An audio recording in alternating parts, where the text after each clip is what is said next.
Hello, my friends. Welcome back to Garhdo Goes Geek. On today's episode, I'm joined by my wife, Zulu. Hello. She's now got a big smile on her face because I refer to her as wife. That's Still cool, still new. Still new, very recent. And today we're going to be discussing and reviewing Good Omens, the TV show, and also Good Omens 2, the sequel, because they do have separate titles, technically. Maybe a little bit of book discussion as well, which is what you're here for, isn't it? Yes, because I've actually read it, despite encouraging you to read it for years. No pressure. I do plan to read it, I just haven't got around to it yet. Yeah, audiobooks are a thing. They are, and I do use them, and I should use them more. But anyway, let's make a podcast.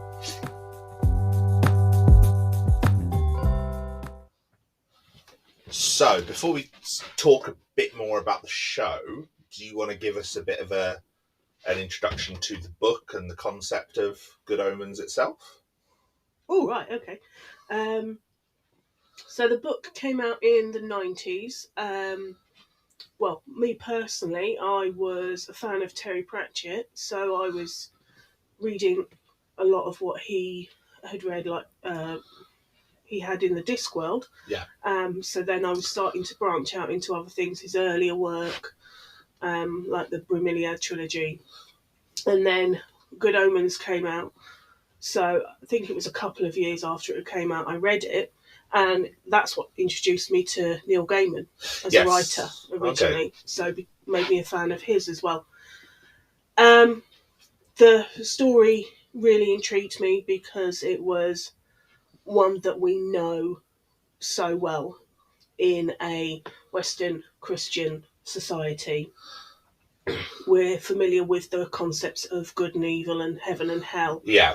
And it's very biblical, isn't it? And exactly, it's the apocalypse. Yeah. So it's one of those things where we think we all know what that's all about. Yeah. And we've grown up vaguely with it referenced, or you have at certain generations through school or through media, other media. And it was given this humorous twist. Yeah, the very classic Neil Gaiman grandiosity and the Terry Pratchett satirical twist. Exactly. It's kind of a bit of both. Yes. And I loved it because I'd never read anything else like that. I'm sure it's out there by other authors, but that was my first experience of it. Yeah. Okay. And I think for a lot of people as well, it is that uniqueness, which is why it's remained so popular, why it's so beloved, because how often do you get such famous, talented authors like Terry and Neil, and then get them to write a piece together? Well, yeah, as well. Do you know anything about how that originated between the two of them? Because obviously they both had separate careers at this point, didn't they? Because Neil Gaiman was already writing Sandman for DC. Yes. And I think he'd had one or two books himself. And then Terry Pratchett was obviously quite an established author, not just with the Discworld. Obviously, he had other work as well. I believe they were friends already at this point. Okay. And I mean, I could be making it up, but I feel like it was drunken conversations and just spitballing ideas. Yeah. And then I feel like I've read that Neil went away and was like, that was a boozy evening with my mate. And then sometime later, Terry came back with his 10,000 words or 40,000 words to start it off. See what you think. Could have been the other way around, and it went from there. Wasn't it like a sort of that story you got? Have you got anything you want to do with it? Because I think I know what happens next, or something like that. Yeah, that rings bells. Yeah. Okay. Yeah. I swear I've heard that quote before, possibly from you, to be honest. And then several thousand words later, it's come back to them, and it's like, oh, you've done that with it. Yeah. Yeah. And I think, obviously, was it Neil Gaiman's first actual published novel as well? Or... Oh, that I don't know. Yeah, I don't know, but I think he was definitely newer. I have done zero research for today. Hands up. It's Christmas. I've been busy drinking Baileys and eating chocolate. So Yeah. The proper way to celebrate the holidays. Yeah. But no, I think, like I said, I know Neil Gaiman had started working on Sandman at this point, because that started in 89, I want to say. Right. So he was definitely already writing published work. But yeah, I'm not sure if he'd had a novel or if this was one of his earlier ones. But I think I do remember reading that it was like, Terry Pratchett was like, do you want me to do this, or should we work on it together? And Neil was very much like, yes, let's do it together. Because who's going to pass up the opportunity to work with Terry Pratchett? Exactly. Yeah. And then there was that little funny story we've reminded each other of at different points. Which I one? think. I don't know, I can't remember if it's the book or the programme, and it's like they're swearing in it. And Terry saying, you can't have swearing in it. I'm a beloved author. And you can't have swearing in a Terry Pratchett book. Yeah. And it's like, well, we'll just say that bit I wrote, Neil Gaiman. And he was like, yeah, okay, that works. Yeah, because they've not really taken credit for, who came up with what idea or anything, have they? They do both just, well, Neil very much describes it as a, look at me first naming him, first name terms. But yeah, Neil Gaiman very much refers to the whole thing as a collaborative process. So it's a case of, it's not a case of saying, oh, this character was Terry's creation, this character was Neil's creation, and this concept came from one of them, and because they very much rewrote it between them and sort of passed ideas back and forth. Yeah. So, and you can see there's elements you can highlight and think, oh, that's more of a Neil thing, and that's more of a Terry. Yeah. I'm able to spot from reading the book. I'm able to spot more Terry because I'm more familiar with Terry Pratchett's work than Neil Gaiman's. And I've got to say, I'm fairly new to both of their work. I think for Neil Gaiman, I've read bits of his comic work here and there, mainly his work for Marvel with 1602. With Terry, I'm relatively new to the Discworld series, and obviously you're a huge fan of it, which is one reason why I did start reading it.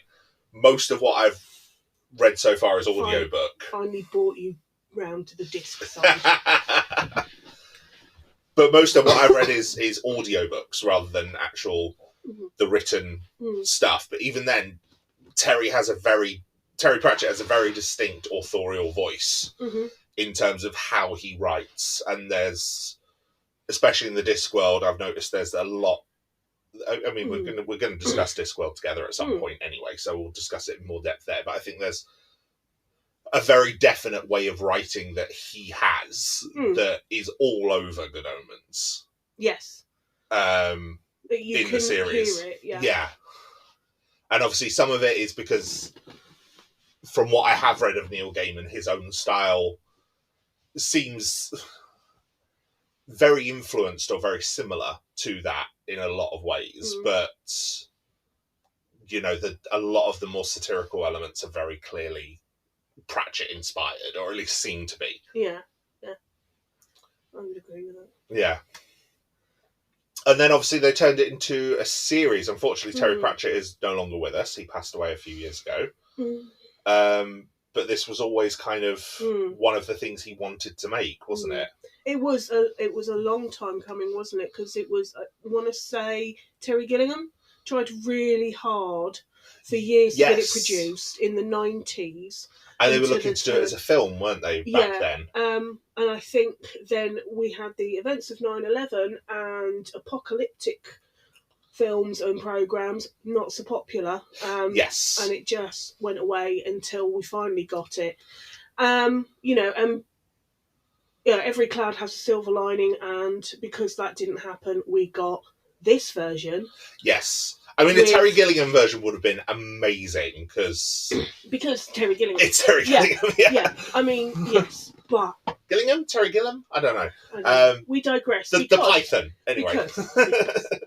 Because yeah. Because of the wonderful thing that does is it gives us Good Omens with the beautiful bromance that is Michael Sheen and David Tennant. Yes. Who actually started working together on this, didn't they? Yeah. This is like it's like Ian McKellen and Patrick Stewart in X-Men. It's like they met on the set of this and they formed this incredible friendship. Yeah, and it comes through in the filming. It comes through in the roles, and they're both phenomenal performers. The casting of Good Omens is just great. There's such good quality.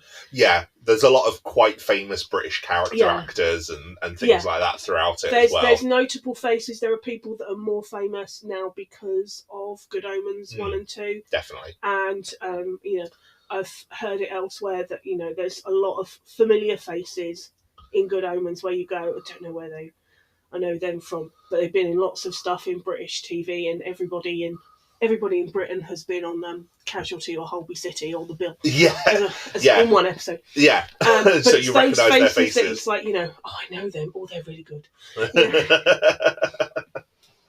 Yes, there's definitely huge aspects of that. And obviously, I think part of the reason why this has been made, and obviously made with such love and such respect for the source material, is also because Neil Gaiman has now got this career in television from adapting Sandman, Lucifer, all these other things that he's worked on over the years that have now started to be adapted into television. He's obviously taken a role behind the scenes as well. I don't know how much he was involved, but the adaptation of American Gods was huge. Yes, of course. Yeah.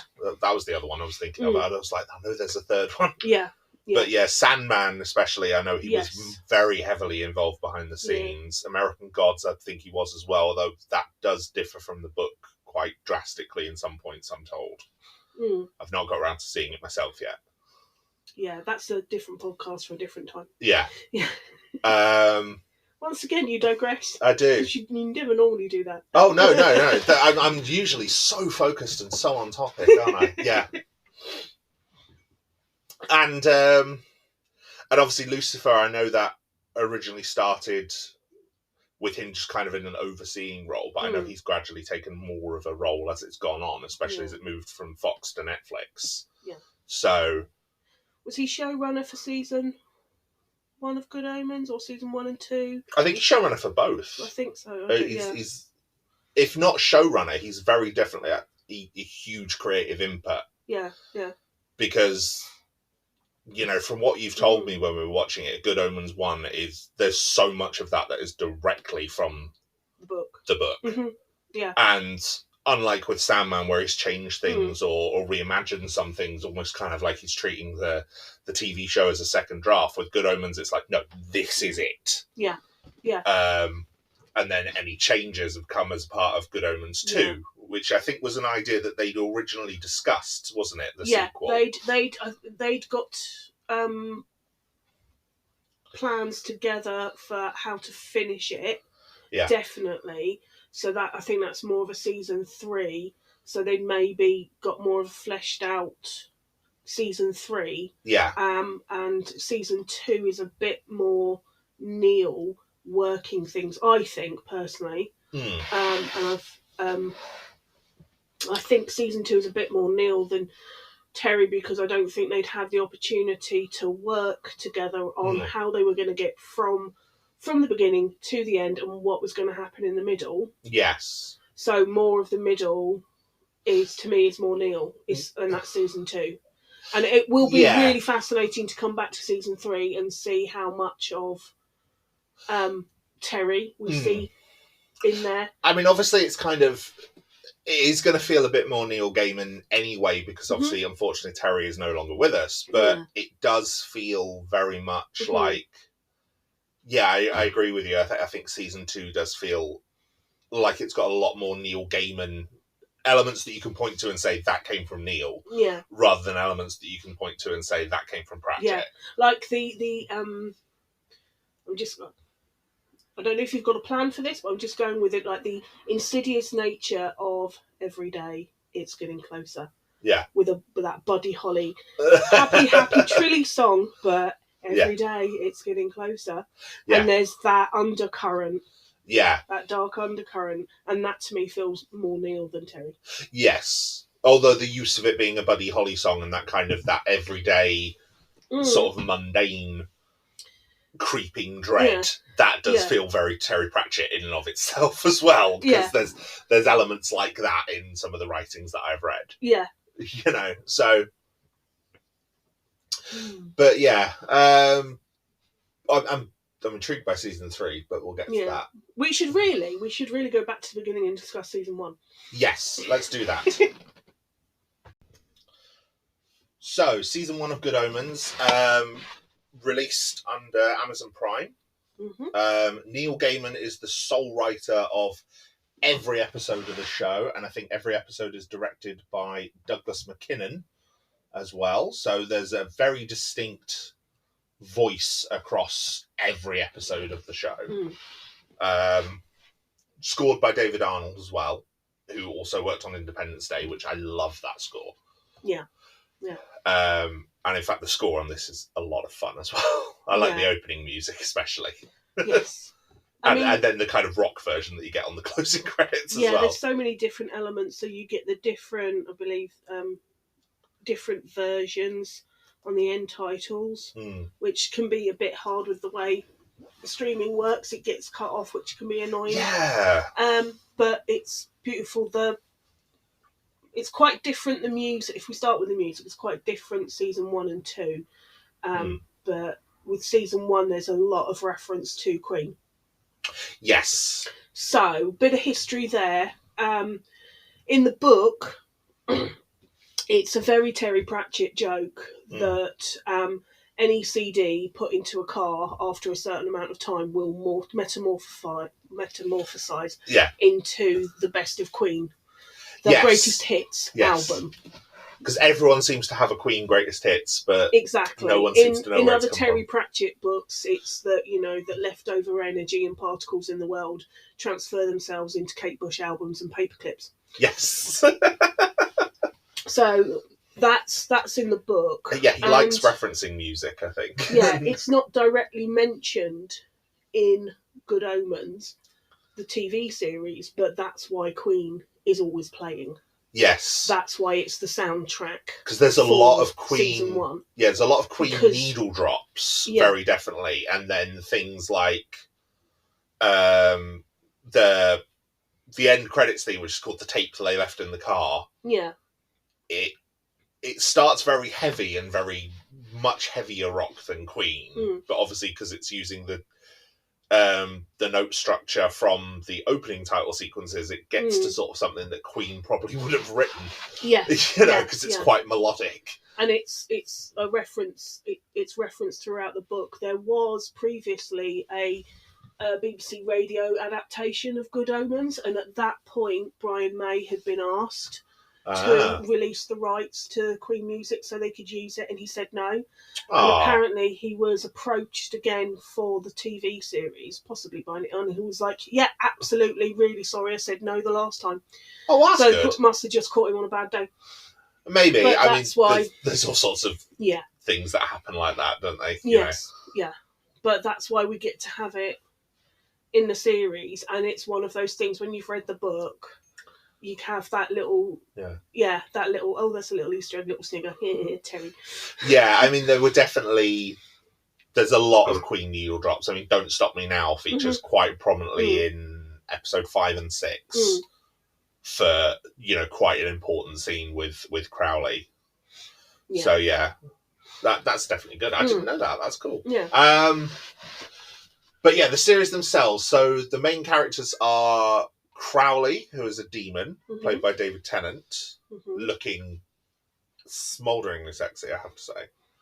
And then there's the angel Aziraphale, who is played by Martin Sheen. Michael Sheen. Michael Sheen, yes. Martin Sheen's West Wing, isn't it? Yeah. Michael Sheen. He's sexy in a whole different way. He is sexy in a very different way. Although I think I prefer him in his usual scruff to how he looks as Aziraphale. Yeah. He's a bit too prim as Aziraphale. And yes, they're both on Earth, representing their respective factions of heaven and hell. Yes. And sort of, they're kind of monitoring humanity, aren't they? And then they get told, oh no, Armageddon's coming. You know, the end of the world is coming, and the Antichrist is being born. Yeah. They've both kind of been sent down here, kicked out for various different reasons. You know, season 2 goes into more about Crawley, who changed his name to Crowley, getting kicked out of heaven and why. Yeah, because obviously he was an angel. He does have that whole fallen angel thing. Yes. Into a demon from the Bible. Yes, and Aziraphale is an angel and presumably perfect, but still makes a tiny mistake of giving humanity a flaming sword. Yes, he gives his flaming sword to Adam, doesn't he? Because apparently nobody's perfect, including angels. But yes, it's another thing is they're influencing humanity to be good or evil for each of their bosses, and they're reporting back on their successes. Yes. The things that they've achieved through thousands of years. I'm not sure if it came up in the programme, but one of the references in the books is that when it comes to Milton Keynes, they both got to take credit for it. Yes, anyone in the UK who has been to Milton Keynes will understand that, both the good and the bad. So yeah, it's through that sheer amount of time, and and we see them briefly bumping into each other at different points. Don't they say Earth is only like 6,000 years old? Yeah, going from, so it's a very creationist thing, because obviously we've got the God created heaven and earth and everything, so it's very, very biblical. Yes, but it's like we see the Garden of Eden, we see Adam and Eve get kicked out of it. We see the crucifixion. Yes. Or they're in the background. The crucifixion scene is great as well. Yeah. I can't remember if that's season 1 or season 2, but it's like, what did he say? He said, treat everyone nicely. Yeah, that'll do it. Be kind to each other. Yeah. But I think that's one of the things that's interesting is with the pace of it, I believe, like the first episode, you've got to cover several thousand years of backstory. Yes. Of these two on the opposite sides becoming mates. Yes. And then the rest of the season is the last few days before the apocalypse. Yes. And we have the narration from God as well. Yeah. Who, I've forgotten who actually voices God. Frances McDormand. Yes, who has an amazing voice as God. The brilliant thing about that is because she's narrating as God, a lot of what God is saying is the voice of the book. It's the narrator of the right. book. Okay. So that's how they've been able to work that book narration in. Yes. Yeah. Because obviously from reading the Discworld, so much of the comedy comes from the narration. Yeah. Which is, and the way things are written down by Pratchett. So, having God do that is incredible. Because like we've said, both Terry Pratchett and Neil Gaiman have quite distinctive voices, and this book that they wrote together has a distinctive voice, a distinctive narration, which is kind of neither... that really needed to be in the series. Yeah. So to give it to... Yeah, it's kind of both of them and neither of them at the same time. Yeah. To give it to God, I think, was a very clever idea. Yeah. And a good way of incorporating most of it. And obviously God is quite prominent throughout season 1, less so in season 2, but we'll talk about that when we get there. And I like as well that it's including God, because it kind of suggests that God is obviously watching and behind everything, but doesn't elaborate on it at all, because God is quite heavily mentioned but never seen throughout the show. Exactly. We're gearing up to the apocalypse, the actual the end of the world, the Battle of Armageddon. Yeah. And the Antichrist has been born, he's on Earth. Yeah. But we never see God. And I love that. The third main member of the cast is John Hamm as Gabriel. Yay. Is Gabriel in the novel for the first one? Not a huge amount from what I remember. No. Because I was going to say, I remember reading that Gabriel's not as prominent in the Yeah. But they increased his role Yeah. in season 1 because obviously they decided to use the character quite a lot in season 2. Yes, I think. Yes, it's not a prominent character that I remember. I think it's worked really well bringing them in because, like you say, we don't see a lot of God, but we do have that representative of God who is more celestial than Aziraphale because they've been upstairs. Mm. And so they're much more inhuman in that way because they are a celestial being and because they don't understand humanity. Yeah, they're very aloof. Yes. But yes, so the actual Armageddon itself, and obviously we should use this to talk about some of the mortal characters as well. So let's start with the main plot. Obviously, the Antichrist has been born, and we're leading up to the Battle of Armageddon. But the Antichrist hasn't just been born, the Antichrist has been misplaced. As we see in the first episode, where Crowley takes the Antichrist to this satanic convent, which, by the way, I love the concept of. Yes. Like a group of nuns, but they're all secretly satanic nuns. Yes. Chattering nuns. Yes. And there's a mix-up where this baby, the Antichrist, who is supposed to be given to an American diplomat, Nick Offerman, yes, ends up with a middle-class English family. Yes, and the very strong memory of the image of a card trick. So they were going to do a very subtle. Yes, switch. they use that in the show as well, don't they? They actually show the card trick. Yeah, that's what I'm that's what I'm remembering. So, and then through a series of farcical events, done by a very particular nun.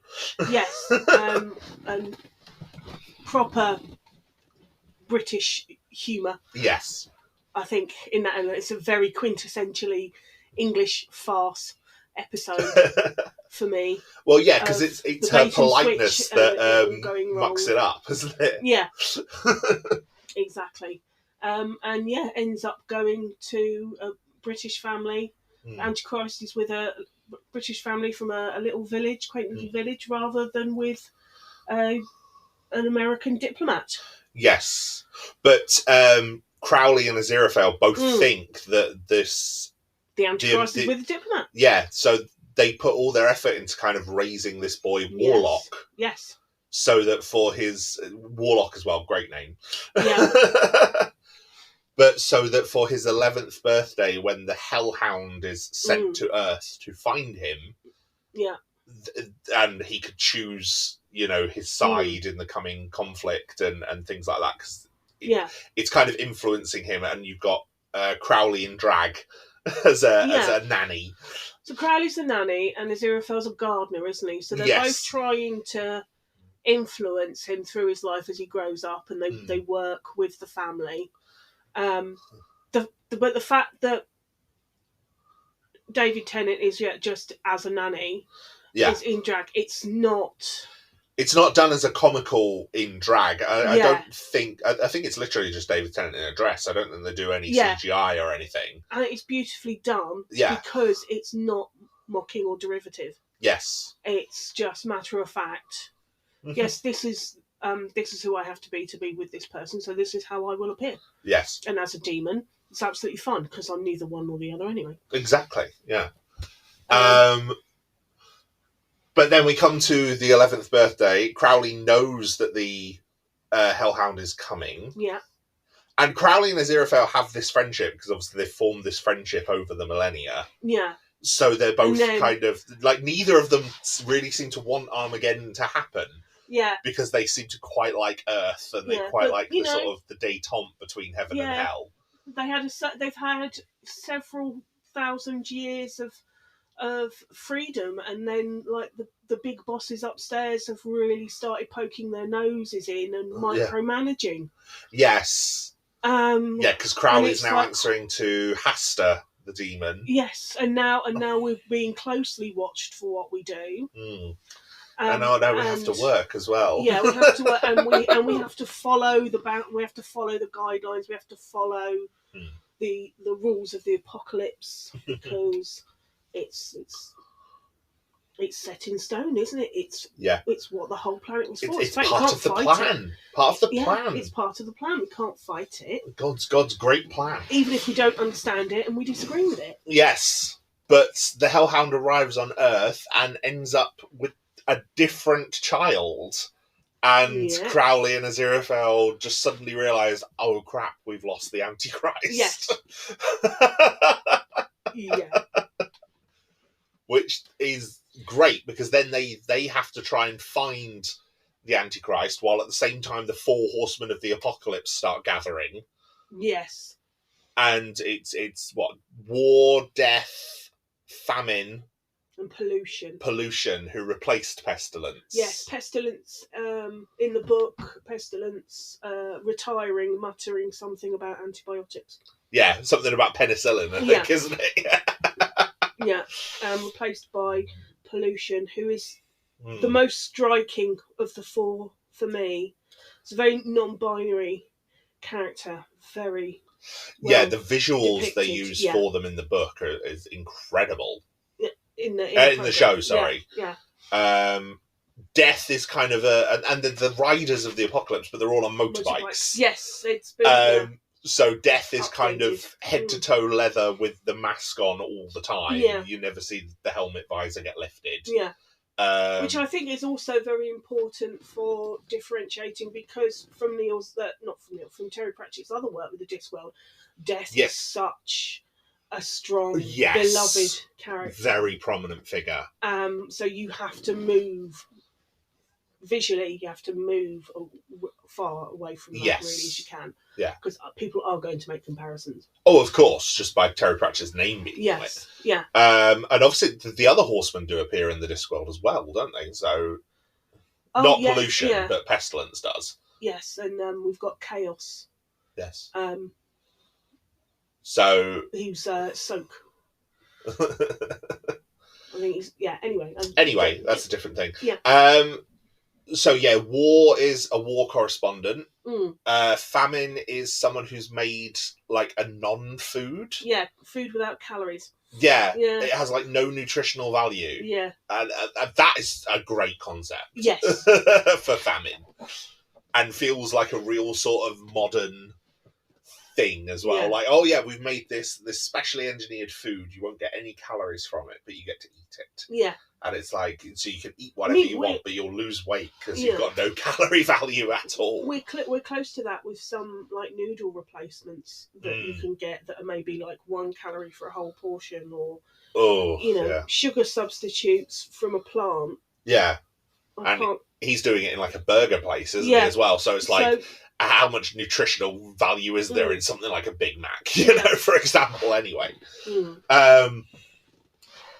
But then you've got the mortal characters as well, and this is where you get the introduction. Obviously, we've got the Antichrist, who is Adam Young. Yes. And his little group of children. Yeah. That kind of, they go exploring the woods in... His gang. Yes. Where is the town? I've forgotten the name of the town. Oh, I can't remember it. Oh, no. But it's like, it's quintessentially... It's quite prominent. It's very, very Middle England, isn't it? Exactly. Yeah. And his little team of kids that join him, and they're just like a little gang. They go wandering in the woods and all that sort of stuff. So that's a lot of fun. I think what they do is quite reminiscent, from what I've read, of nostalgic, happier memories of Terry Pratchett's childhood. Oh, okay, yeah. Yeah. I was thinking it feels very, very much almost like a modern take on something like, I don't know, The Famous Five or something like that. Yes, yeah, there's definitely that element. It's just a group of kids being kids. Yes. And it's like, there's the nerdy one, there's the talkative one, there's the girl that is very boyish and wants to play swords and pirates with the rest of them, and things yeah, like that. And then there's Adam, who's the leader. You know, yeah. So they've got the token girl, but then she's updated for the modern age, and was like, "Don't come at me with your patriarchy." Yeah, so they're fun. Then we get, we get the what was it? The Nice and Accurate Prophecies of Agnes Nutter. Yes. And Agnes Nutter, I think that's the subtitle for the original novel as well, isn't it? Yeah. Yes, it is. Yeah. Yeah. And Agnes Nutter is a witch and a stunningly accurate precog, as it turns out. Yes. Even if she has no understanding of what she's written, yes. Once you get to that point in history, it makes complete sense. Yes. So she's written this book of prophecies shortly before she was burned as a witch in the 1656. And she was burned at the stake by Witchfinder, Thou Shalt Not Commit Adultery Pulsifier. Yes. So these are the other core characters of the book. I mean, these are the flashback. We get those in a flashback, but then we fast forward to the modern day, and we have a descendant of Agnes Nutter in Anathema Device. Yes. And we have a descendant of Witch Hunter Pulsifer, who's also called Pulsifer, but has a different name. That's going to bug me. Should have done more research for this. It's been a while since we watched season 1. Newton Pulsifer, that's it. Yeah. And he ends up, he's this struggling computer engineer and ends up being recruited by the last Witchfinder general, who is Shadwell. Yeah. Yeah. And I'll be honest, when we were first watching it, I kind of struggled. I'm like, who is Shadwell? What is this going on? But then it was quite fun by the end of it. His his relationship with the neighbour and the landlady. Yes, played by Miranda Richardson. Yes. Madam Tracy. Madam Tracy, that's it. I struggle to remember the name because it's Miranda Richardson being marvellous. Yes. As they always are. Which is why they found a way to bring her back for season 2. Yes. There's a few characters who have different roles in both seasons, aren't there? Like like Sister Teresa Garrulus, who then reappears as Maggie, or Mary Loquacious, who then reappears as Nina. Yes. So. But, their dynamic is very amusing and very out of step with modern times. Yes. But yes, it's she's a Madam Tracy, part-time medium and courtesan. Seamstress. And seamstress, yes. Seamstress is a Discworld reference. Mm-hmm. And she's the landlady of Shadwell. And Shadwell kind of hates her, but then at the same time really relies on her. Like, she picks up his phone messages and brings him food occasionally and things like that. They eat regularly together, so yeah. Yes. Yeah. Yes. So yeah, there's that aspect to it. And then there's Anathema Device, who knows the prophecies backwards, because obviously she's mentioned in them. And she's a witch as well, so she knows where to be. Yes. And is in the right village, but she also doesn't know who she's looking for. So she ends up striking up a friendship with Adam without realising he's the Antichrist. Yes. And in fact, actually kind of ends up influencing a lot of things. Yes. Like, she gives him a whole load of conspiracy theory. Yeah. So magazines. It's not realising and nobody's realised that this little bubble, this little village that Adam is growing up in. Tadfield, that's the village. Tadfield is that halcyon place, but it's that halcyon place because that's what Adam wants, and Adam has the power to create that. And at one point we do see the Witchfinder Newton Pulsifer, realising that the weather anomaly, that Tadfield has snow on Christmas every year and has done for the last decade. Yeah, and has like perfect weather the rest of the year. Yes, and it's this meteorological weird spot in the country, and why is that? And she doesn't realise, Anathema doesn't realise when she's telling Adam all of these different conspiracy theories from her magazines and from back in America, that now he believes them.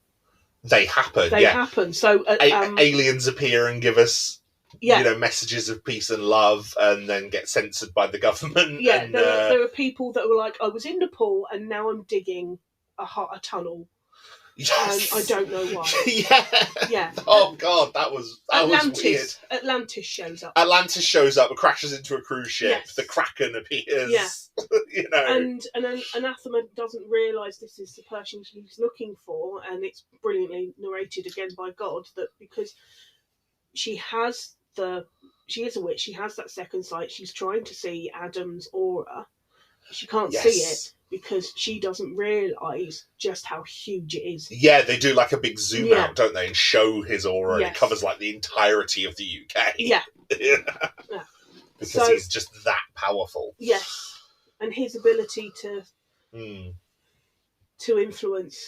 influence that is wonderfully shown. Yes. And then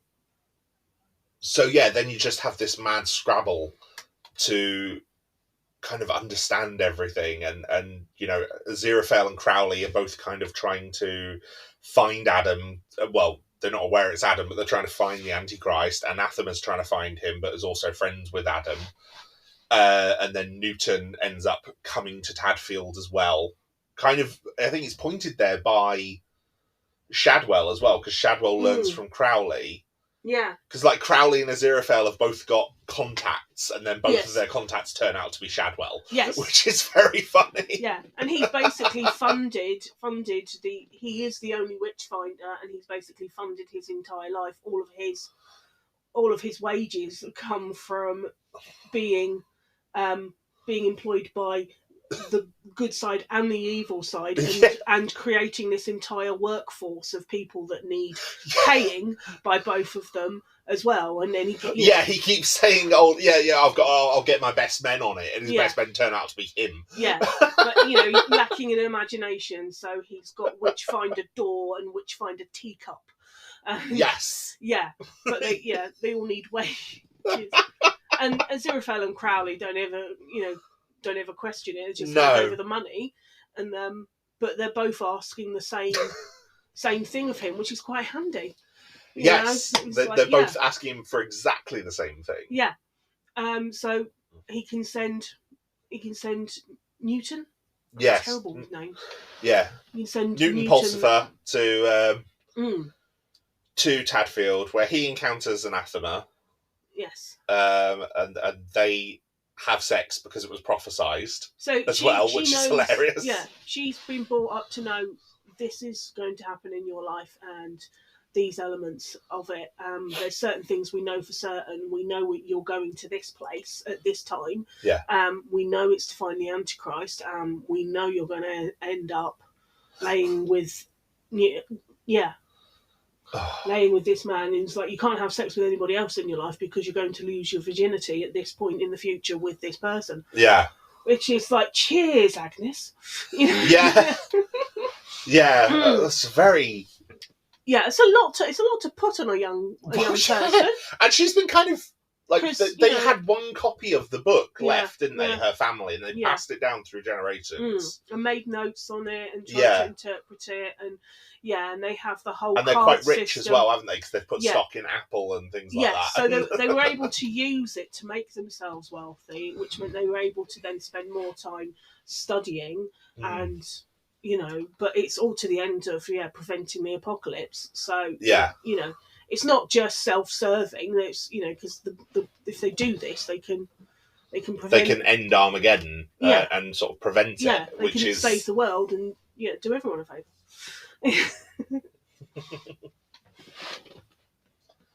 So yeah. So the way it all comes together in Tadfield is because Aziraphale actually finds that he does have a copy of the Agnes Nutter book, the Nice and Accurate Prophecies. Yes. Because Aziraphale owns a bookshop that doesn't sell any books. He's a huge fan of books. There is a note on a door that if you're good at pausing, you can read it, and it'll be in the book about it when his opening times are, and how impossible they are to interpret. Yes, it's like I'm open when I want. A bit later on Wednesdays because I sleep in and things like that. You know? Bank holiday hours apply on Bank Holiday Mondays, except when they don't. I open early on Tuesdays unless I've got something else to do. And it's that whole joke of second-hand bookshop owners don't actually want to sell any books. Yes, they want to hoard the books. They want to hoard the books, and one of the books he's hoarded is the Nice and Accurate Prophecies of Agnes Nitt. No, he's got hold of it because he had the bike. We're not telling this very well. No. Accidentally, or is that when he got hold of the copy? Yeah. I remember they run into Anathema and he ends up with the copy there. Yes. Because she ends up in their car. He knocks her off her bike. Yes. The book, agrees to give her a lift home with the busted up bike. The book falls off. The book ends up in Crowley's car. Yeah. And Aziraphale ends up with it from Crowley's car. Crowley's car is gorgeous, by the way. Oh, yes. And then, of course, Agnes doesn't have her book anymore, but she knows the prophecies regardless anyway. Yeah. And she has all of the cards. Yeah, she's got a card and index system, which is fantastic. Because of the book, Aziraphale learns where the Antichrist is and doesn't tell Heaven, doesn't tell Gabriel, doesn't tell anyone. He then tries to go there and tries to also tell Crowley. Crowley is also discovered to have lied about the Antichrist to Hasta because Hasta's there in Megiddo waiting for Warlock's family because he believes that Warlock is the Antichrist. But Warlock turns up with no dog, with no hellhound. Yeah. And the hellhound as well, when it meets, it's giant and scary, but then Adam just wants like a little dog, so it morphs into a tiny little dog. It gives the Antichrist exactly what the Antichrist wants. Exactly. And gives him his power. Yeah. And that's what he wanted for his birthday that year, so that's what he's ended up roundabout, Yeah, and this is why he's now able to influence the world so drastically, is because the hellhound kind of unlocks this power within him. Yeah. It's probably quite a good thing that Warlock wasn't the Antichrist, considering Warlock seems to be a bit of a little shit. Whereas I'm sure that's exactly the way Hell was going. Yes, I'm sure that's precisely what they wanted. Yeah. But Adam's obviously quite nice and quite lovely. Yeah. So that's quite a telling point, isn't it? Because he's not grown up with these external influences per se of what is good and what is evil. Yeah. And having these things drip fed into him. Yeah. He's just been raised as a normal Middle England boy. Yeah. And he's been able to make up his own mind, and that's the point we come back to at the end. That's the end of the book. But yeah, so Hasta then confronts Crowley. Crowley ends up using holy water on another demon and then trapping Hasta in his answering machine because Crowley, Aziraphale calls him at this exact point. Yes. Aziraphale then gets attacked by Shadwell in the bookshop because Shadwell thinks that he's a demon and ends up kind of discorporeating. Yes. Aziraphale, and Aziraphale kind of ends up in heaven, so then has to possess Madame Tracy. Yes. During a seance. Yeah. Which is it's so ridiculous. And then through that, eventually all the parties kind of converge on Tadfield. Yeah. Because there's a military airbase just outside Tadfield, and that's where the Horsemen are going to start the apocalypse. Yes. And throughout that, you've got some absolutely fantastic acting from Miranda Richardson. Yes. As Madame Tracy, possessed by an angel. Yeah. That speaks like Michael Sheen. And I mean, all the characters and all the acting performances of this are great anyway. The whole coming together at the end at that airfield, and all of the characters converging, and Crowley turning up in what is left of the Bentley. Yes, because the M25 bursts into a ring of flame, because it turns out the M25 is a demonic thing anyway, like Crowley helped originate it. Yeah, he helped move some markers when it was being built, so that the shape of it marks a demonic sigil, and just creates this permanent ring of evil around. Of evil. And travelling through it, but as Armageddon is on the way, it bursts into flame, and he ends up having to drive the Bentley through it. Yeah. But I think God describes it as because Crowley is a demon with an imagination, so he just imagines that the car is not on fire. Yes, it can still drive, and it will drive me to where I need it to get me to. Yeah, it will do as it's damn well told. Damn being an operative word. I'm pretty sure that's also where you get "Don't Stop Me Now," isn't it? Yeah. So yeah. But so Adam comes fully into his powers, scares his friends, scares his dog, but obviously the rejection of his friends kind of returns him to his human self, and he kind of realises, okay, I want to stop this. I don't want Armageddon to happen. Yeah. His friends are a powerful influence there. It's like they start behaving out of character, don't they? Yeah, and they he tries to force them a particular way. Do play the games I want, do what I want. This is and it was very well done. They've got some really good child actors for this. Children actors can be a bit hit or miss. Yeah. But these guys are fantastic. I mean, I think back to like completely separate, like the first of the Harry Potter films and the stilted. They're all phenomenal performers, but it's still a little bit stilted and cringy. And there's none of that here. It's very. Although is that also because the writing in Harry Potter is quite stilted in some points? Let's be honest. Yeah. I suppose there is that. We don't have that problem here. Terry Pratchett and Neil Gaiman are just much better caliber of author than the transphobe term. There's a couple of points of the female character. What they're saying is a bit out of they're just an 11-year-old girl just wouldn't say that even if they had heard it from their mother. But maybe it's wonderfully overall. It's wonderfully done. But they voice we'll do this because we have no choice, but we're not happy about it. And it's that connection to that element of humanity. They are Adam's connection to humanity. Yes. And it's because of that he doesn't want to take this path, make this choice. Yeah. And it's because of that everyone kind of arrives at the airbase where the horsemen are already there, and they're like, 2 minutes away from Armageddon, about to launch a whole load of missiles, because they've kind of tapped into all of the world's nuclear missile systems. So we're looking at the end of the world. And this is when Anathema and Newt turn up. This is when Shadwell and Aziraphale / Madam Tracy turn up. This is when Crowley turns up. Adam and his friends. Everyone kind of arrives and converges on the airbase all at once. And then Gabriel and Lord Beelzebub turn up to try and make sure that it's like, no, this is God's great plan. This has to happen. But Adam's like, no, I don't want it to happen. Yeah. And he just refuses, which then causes Satan to turn up. Yeah.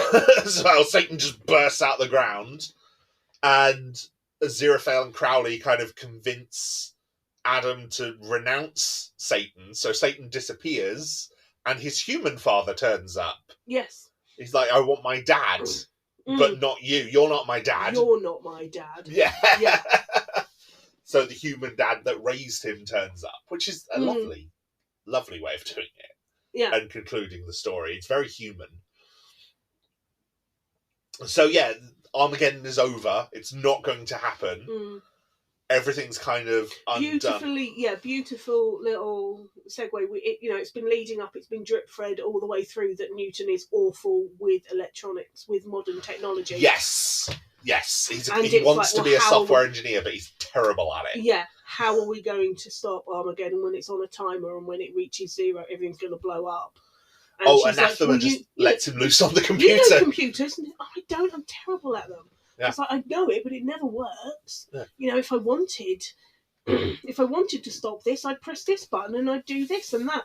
And because he does what he knows should work and what is right, it has the opposite effect, as it always does for him, and everything just shuts down. Everything breaks, which is fantastic. I relate, on a personal level, I relate to that with my own personal issues with technology. Yeah. I very much identify with Newton at that moment, which is why I love it, which is why it's very satisfying.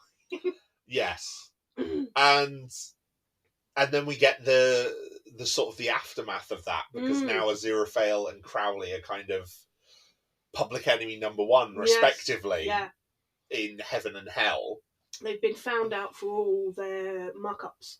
Yes. And all their kind of like consorting with the enemy. Yes. And the fact that I love as well the way that they try and convince that the Armageddon shouldn't happen, because yes, it's God's great plan, but is that the same as God's ineffable plan? And nobody's sure. No one knows. This is why it works that God doesn't show up. Yes. Because we're all doing this because this is what the boss wants. Is it? Is it really? Did he tell you that? Have you seen a memo? Where she directly says? Have you spoken to them recently? Yeah. I mean, even the voice of God, the Metatron, appears, and Metatron still doesn't know. Yeah. Metatron played brilliantly by Derek Jacobi as well, who's great casting for the voice of God, to be honest. Yeah. So they're now guilty of treason. So Aziraphale's guilty of treason for heaven, and Crowley's guilty of treason for hell. So then now their sentences have to be carried out, which is to sort of remove them from existence. Yeah. So they tried to bathe Crowley in holy water and try to burn Aziraphale in hellfire. But it doesn't work because... Switch! They've swapped places. Yeah, Freaky Friday'd it. They Freaky Friday'd it. So Aziraphale is disguised as Crowley and is just having a bath. Yeah. In socks and a vest. Still works. Yes. And, because obviously holy water doesn't bother him at all. And obviously Crowley, being a demon, is disguised as Aziraphale, and he's just like, oh, this is good. Bit warm. Yeah. And so because of that, everyone's kind of like, well, okay, now we can't kill them. And let's just leave them to it. Let's just It's not obvious that they've done a switch until afterwards. I mean, on the first watching or the first reading, you don't know. Yeah. And then if you're coming to it brand new, then you start to get hints of that's what they've done. I think when they're back together on the park bench, because there's just before they actually get captured, isn't it? Yeah, there's slight mannerisms. Yes. That don't quite work with that character. They work with the opposite character, and when you know to look for it, it's very satisfying. See, it's one of those. I'm spoilers don't tend to bother me too much for a lot of things. So it's one of those. If I see a spoiler, it doesn't really bother me, because I think if a story is good enough, you can kind of get captured and taken away by it, even if you know what's going to happen. And then obviously. And 90% of the time, if you don't have spoilers, you work it out anyway within the first 5 minutes. I mean, if you know storytelling, you kind of... I always say endings are a bit predictable. So, you kind of know how things spoiler things for yourself. Well, yeah. But it's like, you can't spoil a lot of things. And it's like, everyone's like so hung up on spoilers, but it's like, you don't just watch a movie once or watch a TV series once. You'll watch it over and over again. And how many things are better on the second watch? Because you notice more, because you're not preoccupied with where the story's going. Yeah. That said, though, there are still some things that I don't actively try and spoil for myself. Good Omens is one that is like, I knew I wanted to watch it with you. Yeah. And I knew the second series was coming, so I thought, okay, we'll watch it when when the second series is out, we can just do season 1, season 2 together. But obviously, I'm also on Tumblr, and because I'm that kind of millennial, and Tumblr is this. Neil Gaiman's very active on Tumblr himself, and I do follow him. Yeah. And obviously, there's a very active community on Tumblr for Good Omens. Yeah, I do genuinely think if Neil Gaiman and the surrounding communities weren't on Tumblr nowadays, it would cease to exist. It's like 90% of the reason for Tumblr. Yeah, Neil Gaiman and Will Wheaton seem to be like the main driving forces on Tumblr. Since they got rid of the porn, that's pretty much everyone seems to go there for. Yeah. Anyway. But yes, so I'd had it spoiled that at some point in the show they swap. Yeah. But I thought it happened much earlier on. Right. So I didn't know when it happened. So when we were watching series 1, I was like, well, when's this swap? Yeah. Has it already happened? Yeah. And I figured it was going to be a twist reveal at some point. Because if you know something like that, you could think, well, did they swap at the Garden of Eden? Yeah. Have they always been on the other side? That would. Yeah. It's like, I knew the swap was going to happen, but I knew no other details. I didn't know when it happened or how. And it's like, you get to the thing where Shadwell thinks that Aziraphale is a demon and kind of banishes him. And I was like, well, is that because he's Crowley? And then it's like, no, they only swapped after Armageddon, after they averted the end of the world, because they feared the reciprocity from heaven and hell. Yeah, they knew what was I'm coming, not sure and that's they the knew right it wasn't word, good. but yeah. But yeah, and it's just the heaven and hell at the end just deciding that they're not worth the hassle. Just leave them to it. Yeah. And they're a little bit scary because they are this unknown quantity, because heaven and hell, they know where they are, they know where they stand, and the Good Omens shows that sometimes, because they know that with such certainty, they don't actually get bigger concepts and nuances like like using the M25 to create a demonic sigil. But the demons in hell still think very much on, well, we do this and we get a soul. Yeah. And we do this and we get another soul. And I've got 3 souls today or this week. Yeah. How many have you got? And it's like, well, I'm thinking bigger. I've got, the southeast. Yeah. I also like because of that, because they don't have that bigger picture element that I think comes from spending thousands of years with humanity. Yeah. They do not understand these creatures that are supposed to be of them. Yes. So they are a tiny bit terrifying. Yeah, and it's like they're like heaven and hell in this come across as very petty. And I think part of the thing that reinforces this, I don't know how accurate it is in the book, but I think it's a very good visual representation that heaven and hell are an office. Yeah. Because so much of the corporate workspace is very petty. Yeah. And so heaven is this bright, well-lit, very gilded office apartment, like high up in the skyscraper. Oh, but it's still like open plan. It's really open plan. Very modern. Yeah. Yeah. Whereas hell's a bit more reminiscent of the hell from Beetlejuice, isn't it? And it's like overflowing filing cabinets. Yeah, it's like a inspirational posters that make you want to hang yourself. Yeah, a public sector workplace. Very and kind dripping of pipes and the basement. Well, because they're in the basement as well. So, but it's grotty and it's a bit industrial, but there's still office rooms of a sort and desks overflowing and just people everywhere. Yeah. Everyone's kind of packed in. But it kind of illustrates as well the differences between heaven and hell and how they present themselves, but then also kind of shows just, like I said, I think it reinterprets just how petty they are almost, because it's like it's emphasizing that sort of type of humanity.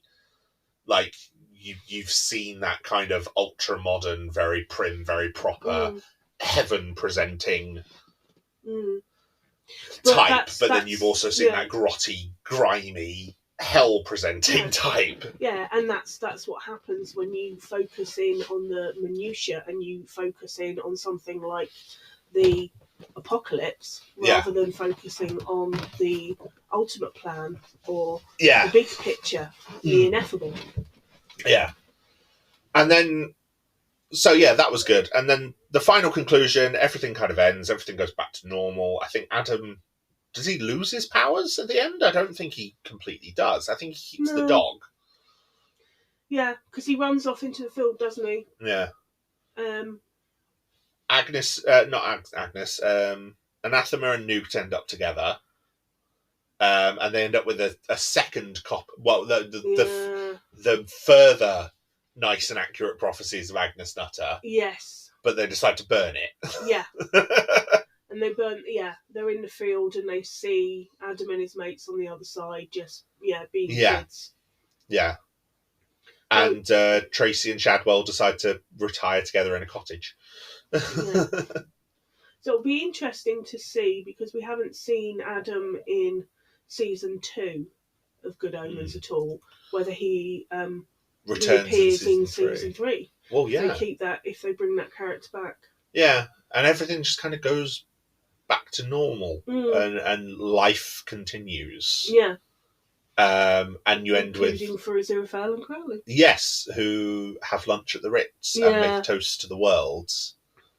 With the... what was the song? Nightingale sang in Berkeley Square. That's it, which plays over the end credits. Yeah. It's quite lovely. Yeah, and reasons not connected to this, because there were, I believe, like services. I'm not entirely sure, but like a meeting after Terry Pratchett died, like a memorial for fans and everything. And there's been, I've heard on other podcasts, people that were present when David Tennant was reading from the book and doing his character and Crowley. No, he is Crowley. He was doing Aziraphale and Crowley. He was doing Crowley and Aziraphale, so he was being Martin Sheen as Aziraphale. Yes. When they were both drunk, and he was reading, I think, from the part at the Ritz as well. Yeah. And then at that memorial as well, they played... yes, they played a Nightingale in Berkeley Square. In Berkeley Square. So now, every time that plays, or I watch or see the end of Good Omens, of course, it makes me think of Terry Pratchett and losing him, and you shed a tear. Yes, and I think, you got a bit emotional. Yeah, I shed a tear the first time anyway, and I think I always will. Yeah. So yeah, it was quite a beautiful ending. Yeah. Yeah. I like that it was kind of simple and optimistic and hopeful. Like even God themselves at the end kind of was like, see, it's all sorted. It's fine. Yeah. Okay, so season 2. Season 1 came out in 2019. Season 2 was earlier this year, 2023. And is now written. It's still all directed by Douglas McKinnon, but now written by Neil Gaiman and John Finnemore, giving a second voice, and it does feel quite different in some ways. There's a lot of... It's very different in tone. I don't think it's as directed as season 1 was. But I'm not going to go into too much spoilers for the actual plot of it. We'll just cover what's sort of at the opening, which is that everything's sort of back to normal on Earth. Life is continuing. And Aziraphale and Crowley are just getting on with their day-to-day. Crowley's now living in his car, isn't he? Yeah, plants in the back seat. Plants in the back seat, yes. Because his car ends up restored after falling apart in the end of season 1. Yeah. But he's now living in his car, which means he's also in London, close to Aziraphale's bookshop, isn't he? Yes. Yeah. Seems to be hanging out there a lot when he's not doing demony things. Yes, the two of them are very close. In fact, their relationship is a big driving force of a lot of this season. We get a lot more flashbacks to them on Earth and their history together. Yeah, their relationship and how it's developed. Yes. Like, I think there's an opening scene of Crowley taking a lot of joy in creating this huge nebula. And then Aziraphale's like, yeah, it's just going to be background. And it's like, what? Yeah. I've put all this effort in. And it's like, yes, but, you know. I mean, yeah, we could get sidetracked, but there's a lot of philosophical discussions you could have about some of the revelations in Good Omens. There's just, overall, throughout season 2, it's just beautiful ways of just showing them at different points in their lives, and just some fantastic outfits and wigs and accents. And oh God, yes. Yeah. So at the beginning, Crawley is a darn sight posher. Yes. As an angel. That he actually ends up as by the time he's been Crowley for a few thousand years. Yes. And you also get we get flashbacks to some big biblical stories as well. Like we get Job. In episode 2.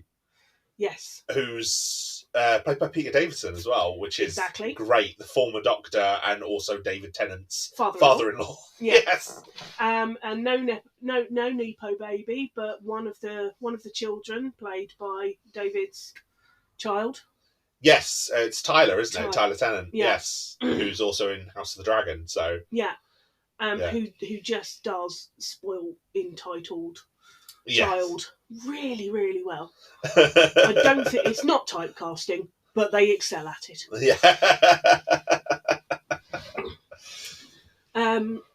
But so we get a lot of their backstory and a lot of exploration of them, which was always one of the more interesting things in the first series anyway. Like the first series, we see them with the Ark and the crucifixion and bringing in some of those biblical stories, but then we also saw them in like World War II, for example. Yeah. And there's a big extended part of that as well in this. It's like in the first season, you do several thousand years in like one episode or less.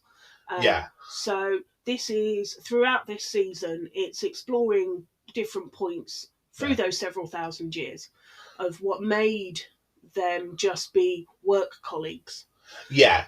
And how this friendship formed between them. Friendship, and then ultimately we'll get to it's been unspoken, and it should have been spoken that it's more than a friendship.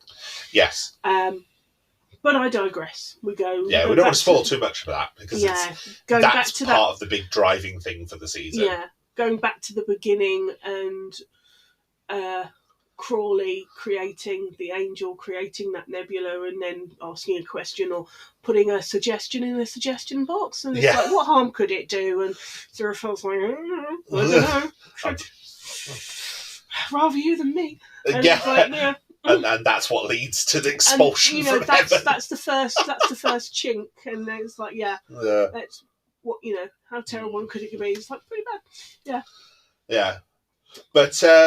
But there is actually a plot for the season as well, and again, there's still the mortals and the immortals. The main focus of the immortals this time is Gabriel. Yes. Because one ordinary day in London, Gabriel appears on Earth, buck-ass nude, carrying only a box containing a fly. Yes. And with no memory of who he is or anything. Yeah. And he just arrives at Aziraphale's bookshop. Yeah. Which causes a lot of a stir with all the local traders, two of which we meet quite prominently in Maggie and Nina. Maggie runs a coffee shop, and Nina runs a record shop. And Nina is one of Aziraphale, Mr. Fell, as she calls him, tenants. Yes. And he's very happy to have her, and she can't make the rent this month, and he's like, oh no, it's fine, don't worry about it, it's not a problem at all. He's more than happy to have her there rather than someone else. Consider the rent payment for this record that you got me. Yes, Tchaikovsky. Yes, you got me this record, which I wanted instead.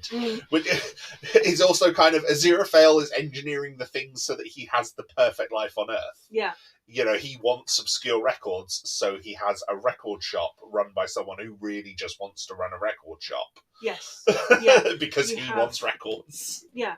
So that halcyon element that we had to the village of Tadfield in season 1, we now have it in this little borough, this little street in London. Yes. Where if you looked at it as an outsider in this day and age, you'd go, well, how is any of this sustainable? How can these people afford this?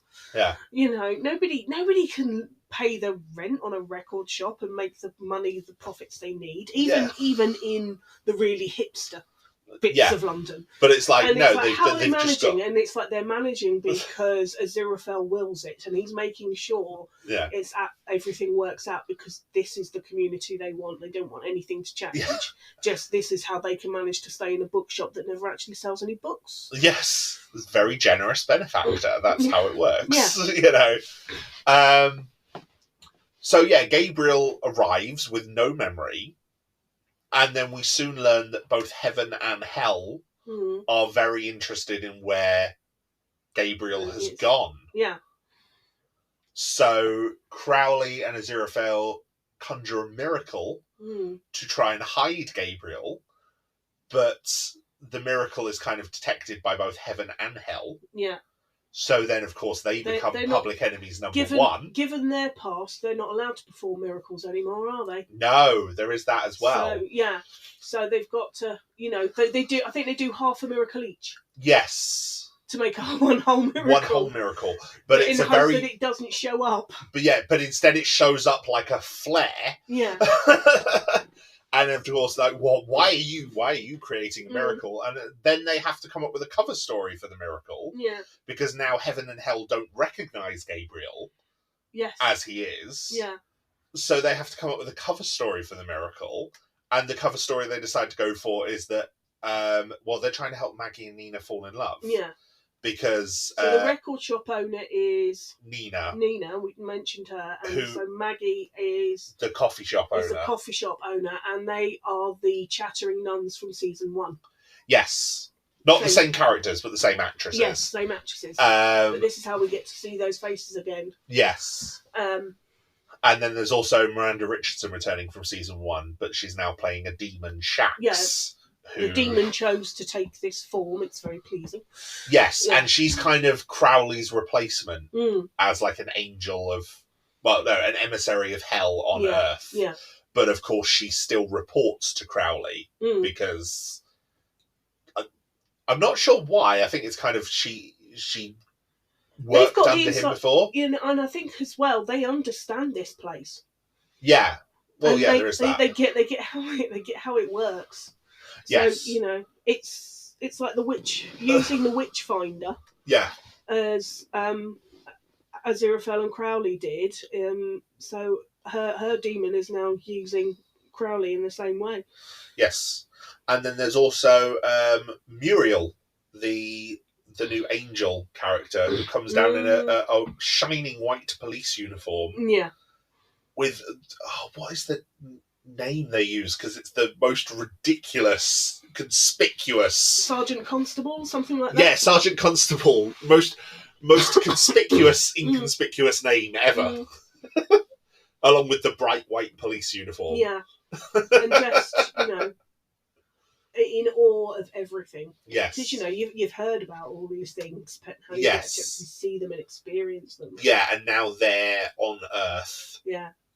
Investigating because of... And they're in the area because obviously they're watching Aziraphale. Because Heaven's like, we don't know what's going on, but we know Aziraphale's involved. Yes. So keep an eye on him. Yeah. And obviously Hell's doing the same thing with Crowley. Yeah. But I don't want to spoil too much beyond that, but there's a lot of investigation into why Gabriel has hidden himself from heaven and hell, why they both want him. Some characters from season 1 return, like Beelzebub, but are played now by different actors for a variety of reasons. Mm-hmm. But, and obviously there's these huge... diversions from the main plot as we explore the past, as we explore, for example, Job, or there's grave robbers as well at one point, isn't there? Resurrectionists, yes. Yeah. And obviously there's the diversion in World War II, which is kind of a sequel to a scene from the first series. Yes, referencing some Nazis that got blown up. Yes. But then they come back as Nazi zombies. Yes. Just when you think Nazis couldn't get any scarier. Well, it's like the two widely recognised and universal enemies, isn't it? Nazis and zombies. Yeah. And you combine them two, you've got Nazi zombies.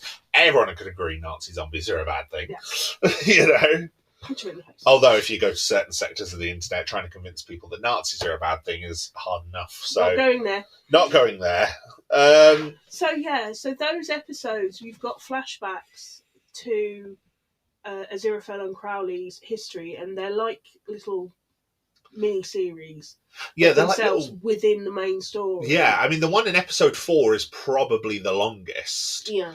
And is very definitely like a side story in and of itself, because Hell is trying to sort of prove that they're working together at the time. But you know, even the one with Job, for example, in season 2, season 2, episode 2, that's again still quite a long one, but it's just more of a montage. But it's it's beautiful because it gives so all of these stories, they tie in eventually beautifully. Yes, there is a reason for all of them, and it all comes together at the end. You understand, but things like the story with Job, you see Crowley tempting Aziraphale to eat, I think, for the first time. Yes, the fatted calf. Yeah. So to try it, and that's you then develop a backstory for. So that's why Aziraphale, is who's an angel who doesn't need to eat, is this huge foodie. Yeah. And in season, is going to have sushi, beautifully prepared sushi, and going to the Ritz. Yes. Because if you're going to have afternoon tea, you do it at the Ritz. Yes, because Aziraphale doesn't drink. Crowley does drink. Yeah. He's very much indulgent in wine and spirits and liquor, but he doesn't really eat, whereas Aziraphale doesn't drink, but is a massive foodie. Yeah. So yeah. Yeah, drunk demon, very amusing. But then as soon as you need to, you can just put it back into the bottle and sober up. Yes.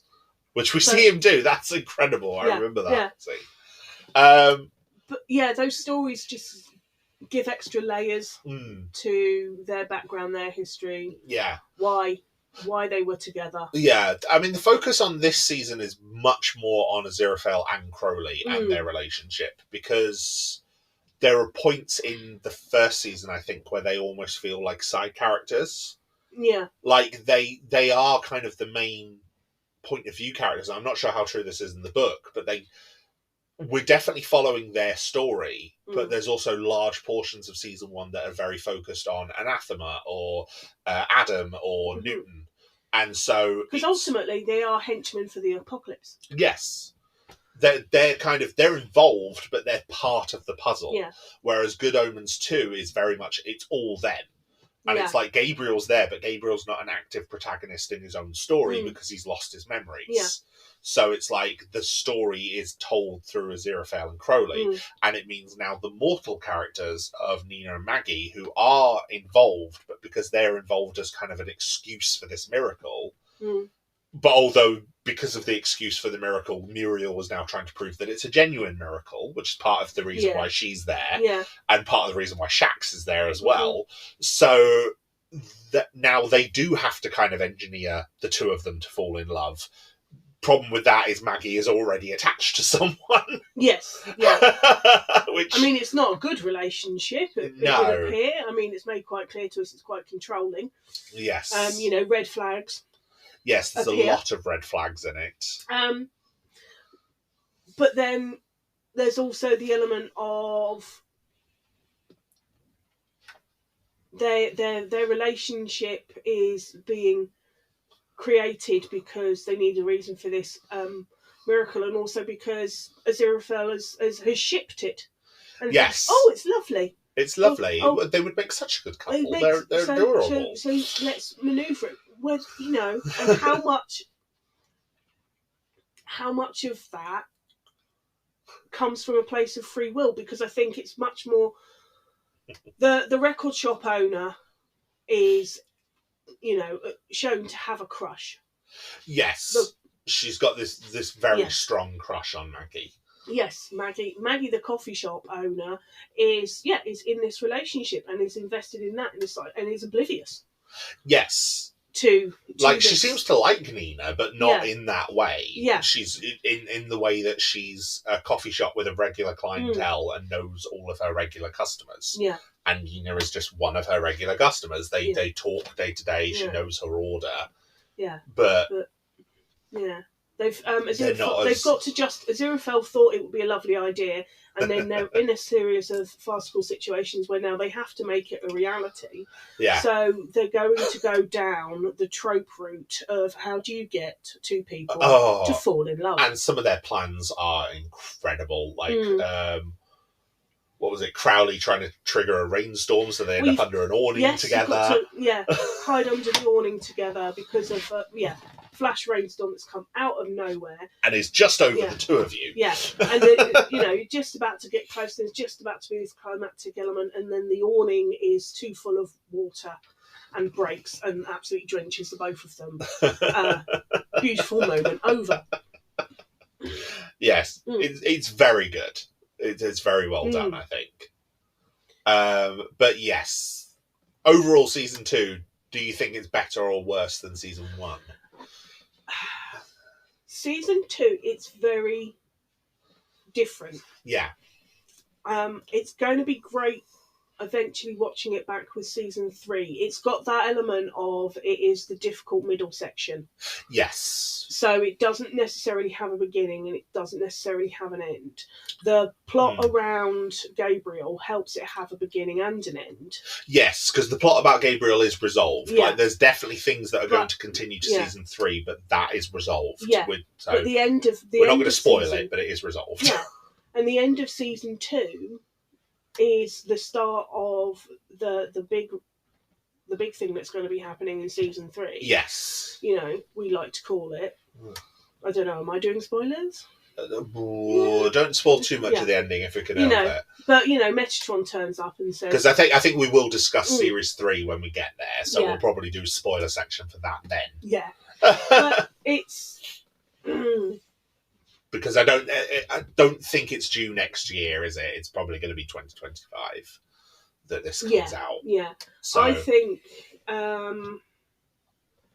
overall, I think Series 1 was better for me. Yeah. Because it was this complete story in itself. Because, like I said, it's that story we all know of the apocalypse, but with a modern twist. Yeah.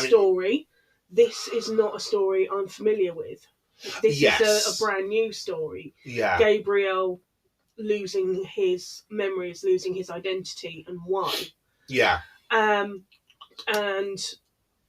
this whole season, actually, it's all about love stories, isn't it? Yeah. I think it's kind of what you get with trilogies as well, is you get, or at least with a lot of film trilogies I've noticed, is... the first part is a solid, complete work in and of itself. Like, we designed this as one story. We're not necessarily planning to make a trilogy out of it. It's just this one film. Yeah. That one film does really well. Mm-hmm. So, especially in the modern era, because 3 seems to be the magic number, it's like, okay, we'll make a trilogy. And to make a trilogy, we'll do parts 2 and 3 almost as 2 halves of the same story. Or with a lot more connective tissue. And I think that's been a thing since The Matrix, I think, definitely was one that did it. And then Pirates of the Caribbean did it as well, where it's like 2 and 3 are very heavily connected. They still have their own unique story elements. Matrix less so, but Pirates of the Caribbean is very definitely... There's a part 2 and part 3, and there's a clear delineation between the two. Yeah. Good Omens feels like that. Obviously, the novel was created as a single story. They worked the novel, they worked the characters, told the story they wanted to tell, and it was done. But then, obviously, throughout their lives together since writing that book until Terry Pratchett died, Terry and Neil, still being good friends, would have discussed future ideas would have discussed like, oh, if we revisited these characters, what would we do with them? And it's like, well, we've got this element, this, and so they've obviously discussed it, and they've obviously planned out ideas. Yes. Beyond that, and obviously, like a lot of this plot with Gabriel feels like that was something they planned. But it's because there does seem to be a lot more connective tissue. Like there's a very different shift between season 1 and season 2, but it feels also like season 2 is going to lead a lot more into season 3. You know, the plot of Gabriel is a plot in and of itself, but the character drama and the character relationships between Aziraphale and Crowley especially are going to lead into their character relationships in season 3. Yeah, absolutely. It's without having that season 3, it's not knowing which elements are separate entities in themselves and which is build up. But it's that interesting thing about the trilogy that you're saying, and like I said, this is all love stories, but there's 3 love stories in this as well. So there's a trilogy within a trilogy. Yes. So we've got Aziraphale and Crowley. We've got Aziraphale and Crowley. It's not a friendship. Yeah. There's a much deeper feeling there. Too late. It's been finally voiced. Yeah. I thought, that you don't suddenly have all this time. You had thousands of years, and now I mean, people were shipping it from season 1, so we're not spoiling too much by saying that, like, oh yeah, it's quite clear that the authors have also shipped it. Yeah, this is not. Yeah, so this is not a colleague thing. This is not a friendship. This is a romance. This is a love story. Nina and Maggie are a love story, and don't spoil the last one. Gabriel has a love story. Yes. So there are, and that is. Ultimately, that is the reason Gabriel has no memory. Yes. Because of Gabriel's love story. But that's part of the mystery to it. Yeah, where that leads into the season 3 and what's happening there is going to be fantastic to find out. Yes. And I hope Neil knows already. I'd imagine, and I'm sure he does, because he and Terry had already figured out where it was going to end. They just didn't have enough of an opportunity to work out exactly how both of them wanted to get there. Yes. So he's got pointers, he's got highlights. I think it'd be interesting to see who the team is for Caesar's 3 as well. Like, is Neil Gaiman going to go back to writing it all entirely himself, or is John Finnemore going to stay on? Yeah. Are they going to have the same music? The music for this was very different. Yes. Because we had the in-joke and we had Queen here. The musical score on this was just beautiful. Yes. David Arnold does good work. So, yeah. And the main needle drop this time is not Queen, it's Buddy Holly. Buddy Holly, yeah. Yeah, with Every Day It's Getting Closer. Yeah. And it's that thing of it's beautiful and it's light and it's lovely, but it's also insidious, depending on where it's being used. I think until you work out kind of what's going on with it. But again, don't want to spoil too much, because it's very good. Go and watch it, and come back to us in a couple of years when season 3's out. And I think for the fans, what I liked more about season 2 was there was a lot more of the in references and the little in jokes. So you had little things in season 1 where the Adam's dad's car's number plate was TARDIS backwards.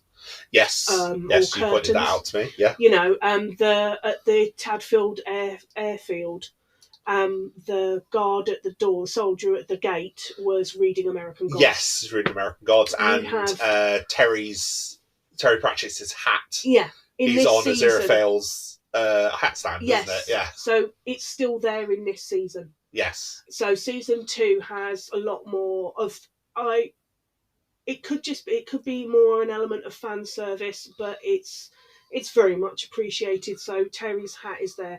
The thing with Gabriel reordering the books.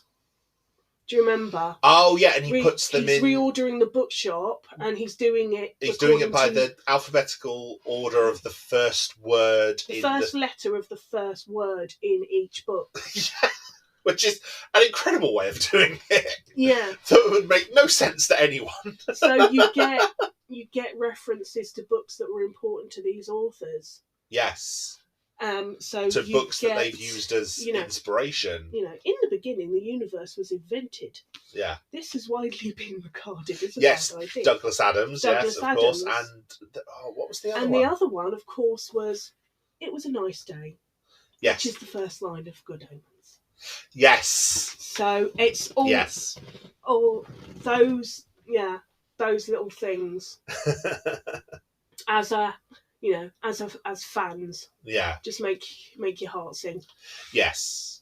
It's very good. Yeah. Very, very good. And there's certain things that made me think of Terry Pratchett when they talk about Jane Austen, the train robber. Yes. Yeah. So that's Neil Gaiman actually said on Tumblr, he's like, I'm so surprised that people haven't come up with a whole backstory and thing for that. Like people have asked him and said, what do you mean by that? And he's like, well, make it up yourself. Go on, give me an answer. He's just dropped it as a nugget for people to build on. Yeah. But I feel like that's something that Terry would do, would take somebody that famous and that iconic. Yeah. And then go, of course, didn't you know? Didn't you know? Yeah. This secret backstory that they had. Yeah. Yeah. Thought everyone knew, really. But yeah. Overall, I think it's very good. I think season 1, at the minute, definitely stands as better and as a much more complete work. But season 2... It was written as a complete work. It was written as a book first. It's fair enough.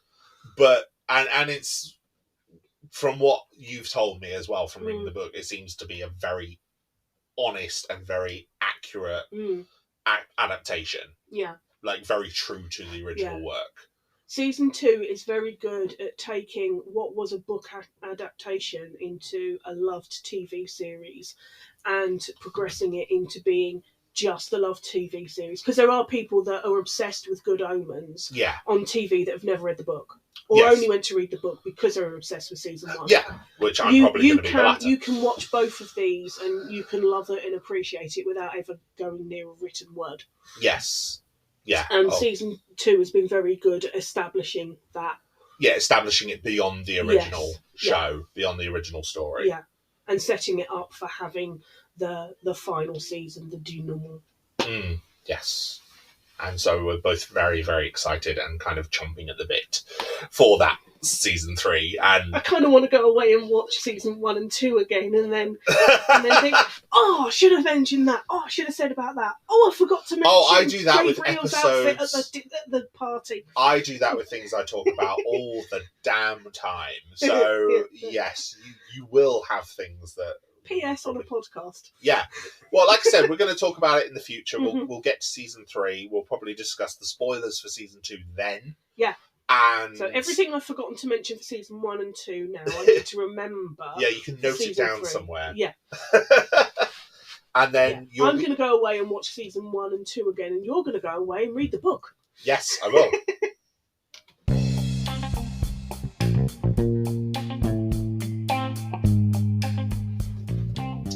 So, just time for a little outro then, because, we're done talking about Good Omens as much as we want to talk about it more. There's more we want to say, but it's all spoilers, and I don't want to spoil it. And it's just gibbering as well about, oh, this bit was brilliant, oh, that bit is great. Oh, how lovely was that? How brilliant did that shot look? Yeah, no.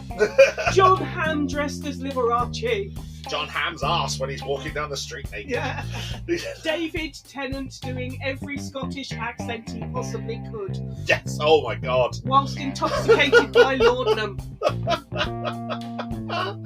Oh, so much fun.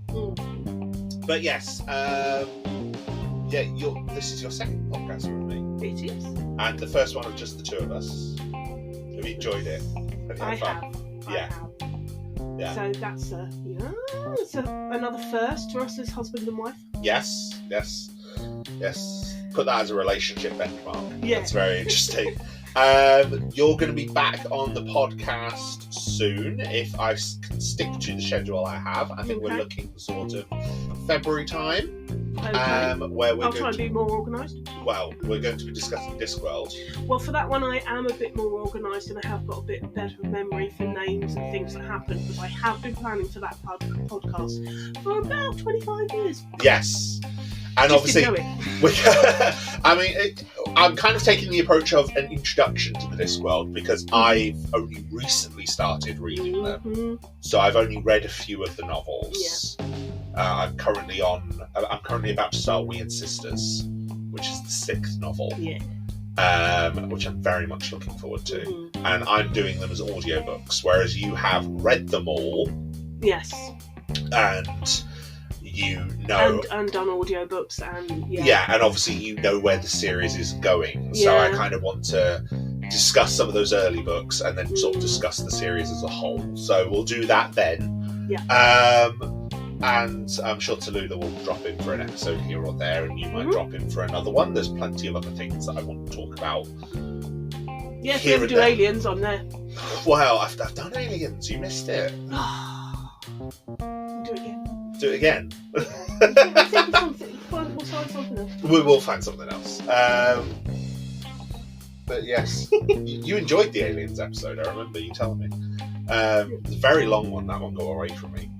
I wanted that never normally happens. Well, yeah, but when you start and you're like, oh, I'll just do Aliens and Alien and Aliens, and it's like, oh, that's 2 movies, it won't be that long. And then it's like, oh, well, I might as well do 3 and 4, and then I might as well do Alien and Predator as well, and then maybe the Prometheus trilogy. And if I'm doing Alien vs Predator, that means I've got to do the Predator series, and that's another 4 movies.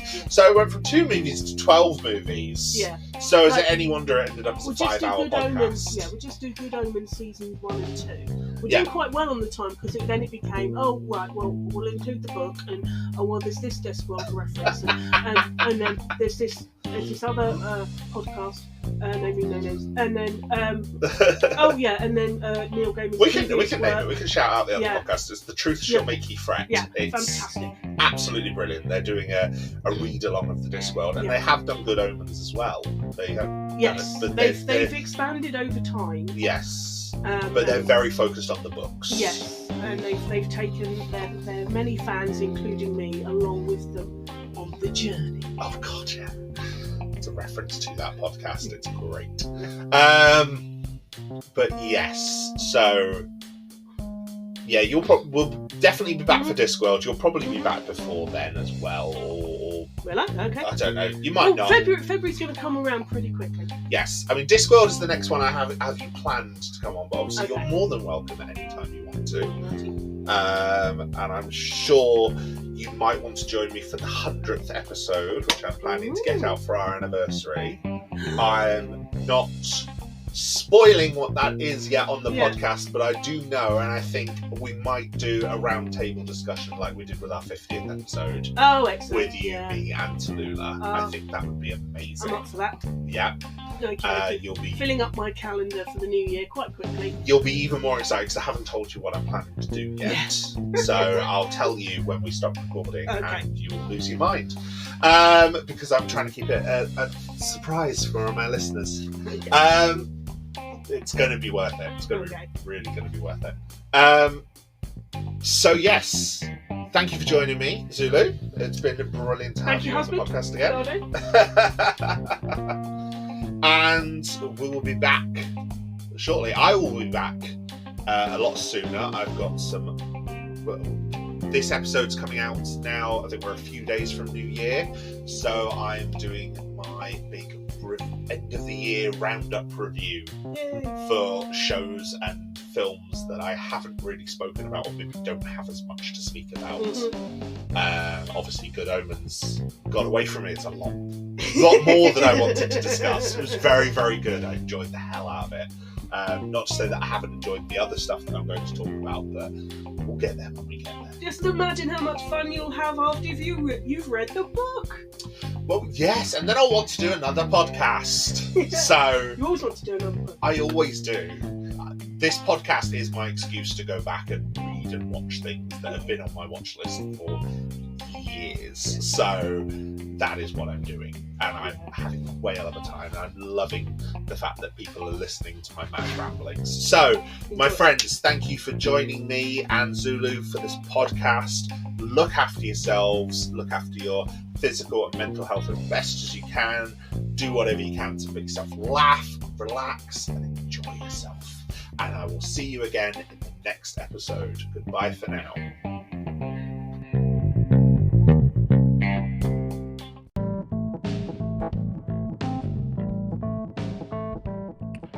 Thank you, my friends, for once again joining me on Garhdo Goes Geek. Your continued support for this podcast means the absolute world to me, and I am grateful for every single one of you who stays and listens to one of my episodes. It means the absolute world.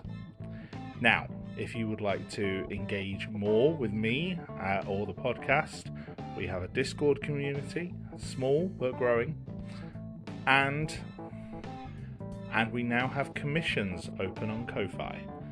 So if there's a topic you would like to see me cover, you can pay me to cover it.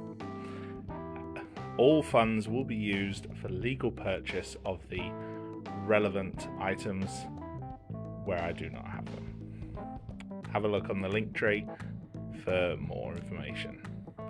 Until next time, look after yourselves.